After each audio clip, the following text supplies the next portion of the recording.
Chapter first देखो integers. ठीक है, इंटीजर्स क्या होते हैं? नंबर सिस्टम का एक पार्ट है इंटीजर। ठीक है, इंटीजर, इसमें फिर रैशनल नंबर्स भी आएंगे, इरेशनल नंबर्स भी आएंगे। ठीक है, नेचुरल नंबर भी आएंगे। ये सारे क्या हैं? इंटीजर्स के पार्ट हैं। इसके इंटीजर्स के नहीं, नंबर सिस्टम के पार्ट्स हैं ये सारे। Natural number, integer, rational number, irrational number, real numbers, ये सारे नंबर सिस्टम के पार्ट्स हैं। किस तरह के नंबर्स होते हैं वो बताया है इसमें नंबर सिस्टम में। जैसे नंबर सिस्टम में नेचुरल नंबर आएगा। नेचुरल नंबर क्या होते हैं? नेचुरल नंबर को काउंटिंग नंबर्स भी बोलते हो ना आप। नेचुरल नंबर्स काउंटिंग नंबर्स भी होते हैं। ठीक है, 6th क्लास में पढ़ा है आपने नेचुरल नंबर्स। वन से स्टार्ट होंगे, 1 2 3 4 5 ऐसे ही चलते रहेंगे एंड सो ऑन। ठीक है, इंटीजर्स देखो क्या होंगे। अगर मैं आपको ये बोल दूं कि ये नेचुरल नंबर्स है, नेचुरल नंबर्स का तो सभी को पता है 1 2 3 4 5 6 एंड सो ऑन। लेकिन अगर मैं आपको ये बोलूं कि इनका नेगेटिव करना है, 6th क्लास में आपका चैप्टर था negative numbers and natural numbers, 6th he chapter था शायद वो। तो अब इनका नेगेटिव करना है, तो नेगेटिव करने के लिए क्या करते हो आप? इसके आगे बस नेगेटिव का साइन लगाओगे, -1 -2 -3 -4 -5 -6 ऐसे करते चले जाओगे ना, तो वो क्या आ जाएंगे? नेगेटिव आ जाएंगे। नेगेटिव ऑफ नेचुरल नंबर्स हो जाएगा ना वो। ये तो नेचुरल नंबर्स हैं, ये नेगेटिव हो गए नेचुरल नंबर्स के। अब इंटीजर्स क्या होंगे? इंटीजर्स इंक्लूड, इंटीजर्स में कैसे नंबर्स आते हैं? Integers include natural number. Integers में सारे तो नेचुरल नंबर्स आ जाएंगे। ठीक है, integers include natural numbers and negative of natural numbers. जितने भी नेचुरल नंबर्स हैं उनके सारे negative, and negative of natural numbers with zero. ठीक है, जीरो भी आएगी इसमें। तो इंटीजर्स कैसे नंबर्स आ जाएंगे? देखो, जीरो से स्टार्ट करें, 0 1 2 3 4 5 6 and up to so on. ठीक है, तो सारे तो पॉजिटिव नंबर्स हो गए, पॉजिटिव नेचुरल नंबर्स। जीरो हो गया। अब इस साइड क्या आएंगे? माइनस वाले नंबर्स, -2 -3 -4 -5। ठीक है, तो ये सारे क्या आ जाएंगे? इंटीजर्स आ जाएंगे। Zero, positive natural numbers, negative natural numbers, इनको क्या बोलते हैं? इंटीजर्स। अब देखो, इंटीजर्स नेगेटिव साइड में भी इन्फिनिटी तक जा सकते हैं। ठीक है, इन्फिनिटी मीन्स आपको ऐसा पता ही नहीं है कि कहाँ तक जाएंगे, ऐसे ही चलते रहेंगे, ये कोई काउंटिंग नहीं है इनकी। ठीक है, फाइनाइट नहीं होते कभी भी इंटीजर्स। जैसे आपसे पूछ लें कि फर्स्ट इंटीजर्स क्या हुआ, तो वो भी नहीं पता है। लास्ट वाला इंटीजर क्या होगा वो भी नहीं पता है आपको। ठीक है, अब देखो नेक्स्ट मल्टीप्लाई। जीरो जो है, एक जीरो जो इंटीजर है ना, वो ना तो नेगेटिव इंटीजर है ना पॉजिटिव इंटीजर है। ये बात याद रखनी है आपको। Zero is neither negative nor positive. ठीक है, zero is neither negative nor positive.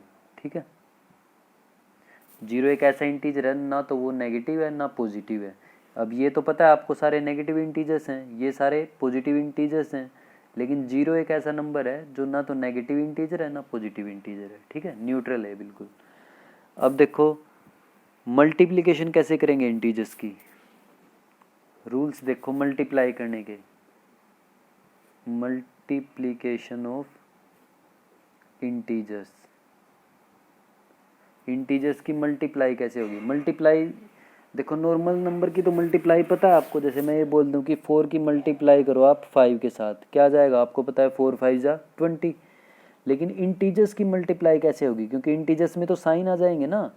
तो देखो साइन की मल्टीप्लाई कैसे करते हैं, ये रूल्स हैं आपको जो मैं लिखवा रहा हूँ, ये याद रखने हैं आपको। ठीक है, जब भी आप डिफरेंट साइंस की मल्टीप्लाई करोगे, डिफरेंट साइन की अगर आप मल्टीप्लाई कर रहे हो, तो आंसर जो मिलेगा वो आंसर किस में मिलेगा आपको? हमेशा नेगेटिव में मिलेगा, ठीक है, नेगेटिव साइन के साथ मिलेगा। जब भी आप डिफरेंट साइन की मल्टीप्लाई करोगे आंसर किस में मिलेगा आपको, नेगेटिव साइन के साथ। जब आप सेम साइन की मल्टीप्लाई करोगे, सेम साइन की मल्टीप्लाई कर रहे हो तो आंसर किस में मिलेगा आपको, पॉजिटिव साइन के साथ, ठीक है।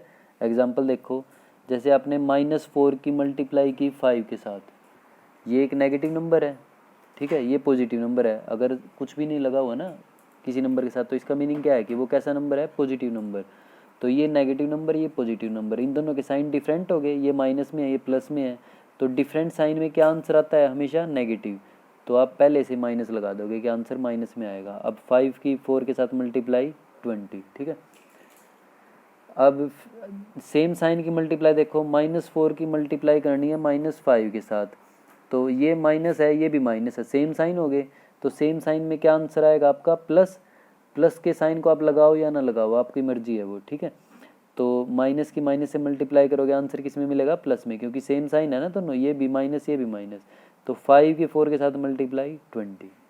आ गया समझ में सभी को। डिफरेंट साइन की मल्टीप्लाई नेगेटिव में आंसर, सेम साइन की मल्टीप्लाई पॉजिटिव में आंसर, ठीक है। ऐसे भी कर सकते हो इनको, देखो ये बात याद रख लेना, माइनस की मल्टीप्लाई करोगे माइनस के साथ प्लस में आंसर, प्लस की मल्टीप्लाई करोगे प्लस के साथ, प्लस की मल्टीप्लाई प्लस के साथ प्लस में आंसर, ठीक है। माइनस की मल्टीप्लाई करोगे प्लस के साथ माइनस में आंसर, और प्लस की मल्टीप्लाई करोगे माइनस के साथ माइनस में आंसर, ठीक है। ये भी याद रखने हैं आपको, इनसे ही बनाया ये जो ये टेबल बनाई है ना मैंने, इसी रूल से बनी है। डिफरेंट साइन की मल्टीप्लाई, ये माइनस ये प्लस, नेगेटिव में आंसर। डिफरेंट साइन की मल्टीप्लाई नेगेटिव, सेम साइन की मल्टीप्लाई प्लस, सेम साइन की मल्टीप्लाई प्लस। तो माइनस की माइनस से मल्टीप्लाई प्लस, प्लस की प्लस से मल्टीप्लाई प्लस, माइनस की मल्टीप्लाई प्लस से माइनस, प्लस के नंबर की माइनस के नंबर से मल्टीप्लाई माइनस, ठीक है। याद रखनी है आपको ये बातें। अब प्रॉपर्टीज़ हैं आपकी मल्टीप्लाई करने की, इंटीजर्स को मल्टीप्लाई करने की, ठीक है, वो देखो। Properties of multiplication of integers. First property है आपकी क्लोजर प्रॉपर्टी, ठीक है।